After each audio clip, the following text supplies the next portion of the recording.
Terima kasih Ketua Sidang.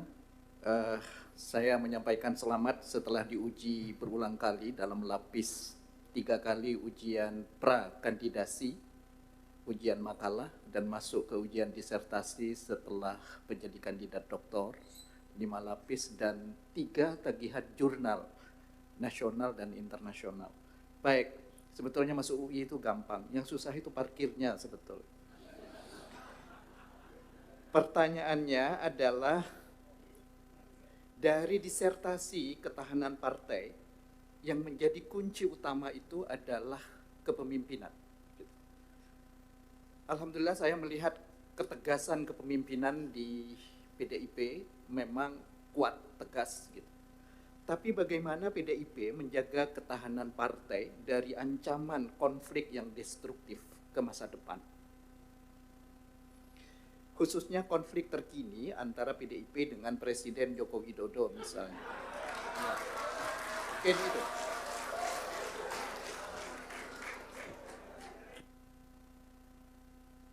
Baik, terima kasih. Mohon maaf, terima kasih. Yang terhormat Bapak Profesor Dr. Andus A. Hanif Zahagafur, Magister Sains. Izinkanlah saya menjawab pertanyaan Bapak sebagai berikut. Antara PD Perjuangan dan Ibu Mega dan Pak Jokowi dari penelitian ini sebenarnya tidak bisa dibandingkan. Karena nilainya berbeda.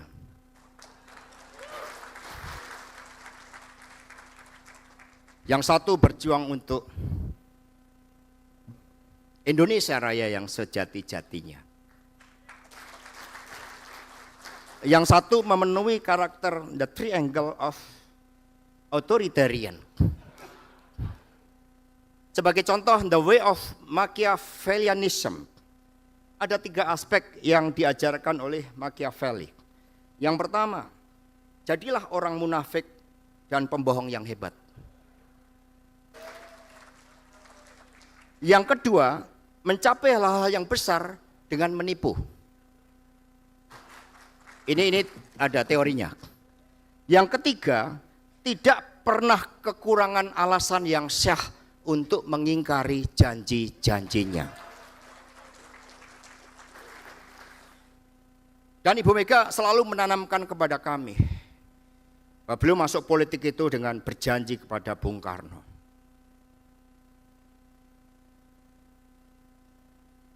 Untuk agar Indonesia Raya sejati-jatinya itu bisa diwujudkan melalui perjuangan para pendiri bangsa kita.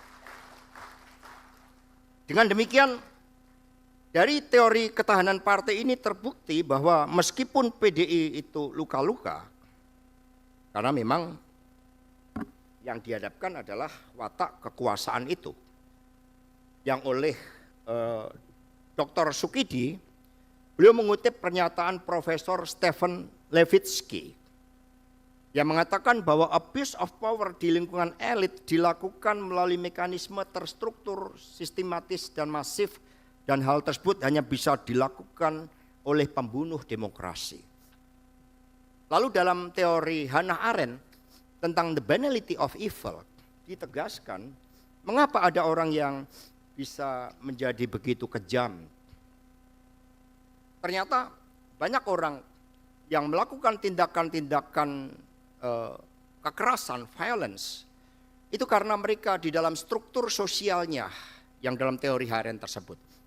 Hubungan struktur sosial yang membangun dogmatisme, membangun hegemoni, sehingga melemahkan kesadaran kritis dari para pengikutnya. Sehingga mengapa the banality of evil itu bisa terjadi. Nah, karena itulah di dalam kepemimpinan strategis sebagai elemen yang berbarengan dengan ideologi mampu membentuk ketahanan partai. Tadi Prof. Hanif mengatakan kepemimpinan ibu yang kuat. Justru di dalam banyak kasus-kasus membuktikan bahwa pemimpin karismatik itu cenderung terjadi personalisasi yang membahayakan eksistensi dari organisasi. Tetapi karismanya Ibu Mega justru dipakai untuk melakukan pelembagaan, termasuk mengatasi konflik tadi. kami menambahkan fungsi partai secara sistemik melalui resolusi konflik. Karena konflik di partai itu pada dasarnya berakar dari penempatan jabatan-jabatan strategis. Ada 3 jabatan strategis yang diperebutkan. Yang pertama adalah jabatan struktur partai, karena akan menentukan satu policy di wilayah politiknya. Kedua adalah jabatan eksekutif, karena memiliki kekuasaan terhadap regulasi, terhadap keuangan dan sebagainya. Yang ketiga adalah legislatif. Maka Ibu Mega membangun pelembagaan dengan sekolah partai. Dan di dalam sistem yang dibangun dikembangkan meritokrasi, yaitu melalui psikotes. Tolong ditayangkan psikotesnya. Jadi dalam psikotes ini setiap kader PD Perjuangan yang akan ditempatkan pada jabatan strategis melalui kerjasama dengan Himpunan Ahli Psikologi Indonesia, maka di situ diukur bagaimana personalitinya, bagaimana kemampuan di dalam manajemennya, strategic leadership-nya, bagaimana daya tahannya, itu semua diukur di dalam aspek-aspek psikotes, ada skornya, sehingga ada gambar yang sederhana, sehingga nanti seseorang hanya bisa dilihat kapabilitasnya untuk mengisi jabatan strategis berdasarkan ini. Jadi semakin bintangnya ke warna biru, biru dalam pengertian yang ideal yang membangun visi, bukan biru yang lain, ini mencerminkan integritas yang tinggi, kepemimpinan, kemampuan manajerial, kemampuan intelektual, dan kemampuan mengatasi hambatan. Semakin ke merah, semakin harus dibina. Ini adalah hasil-hasil psikotes sebagai bagian dari resolusi konflik. Dan temuan yang menarik di sini adalah bahwa kepemimpinan strategis tidak punya signifikansi terhadap ketahanan partai. Signifikansinya rendah, hanya 0,016. Signifikansi dari kepemimpinan strategis ini harus melalui pelembagaan partai.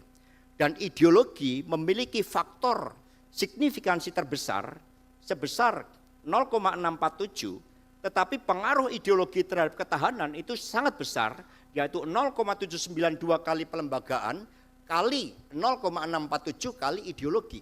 Dengan demikian, karena PD Perjuangan melalui Kongres ketiga dinyatakan sebagai partai ideologi, maka ideologi inilah yang memberikan kontribusi terbesar bagi ketahanan partai. Sehingga dengan cara ini kami bisa menjawab secara kuantitatif dan kualitatif terhadap pertanyaan Ibu Megawati Soekarno Putri yang menjadi landasan penelitian ini, bahwa PDI Perjuangan akan bisa bertahan sepanjang bangsa ini ada karena kepemimpinan dan ideologi melalui pelembagaan partai.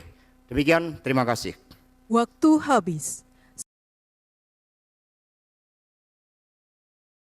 Saat menangkap, mengumpulkan, dan mengolah peristiwa, menandatangani secara paksa oleh penyidik, kami kerahkan upaya terbaik. Ketika menyampaikan berita serta informasi, kami tak sekadar menyapa. Ada referensi, aspirasi, juga inspirasi yang menjadi misi. Sapa Indonesia di Kompas TV. Independen, terpercaya.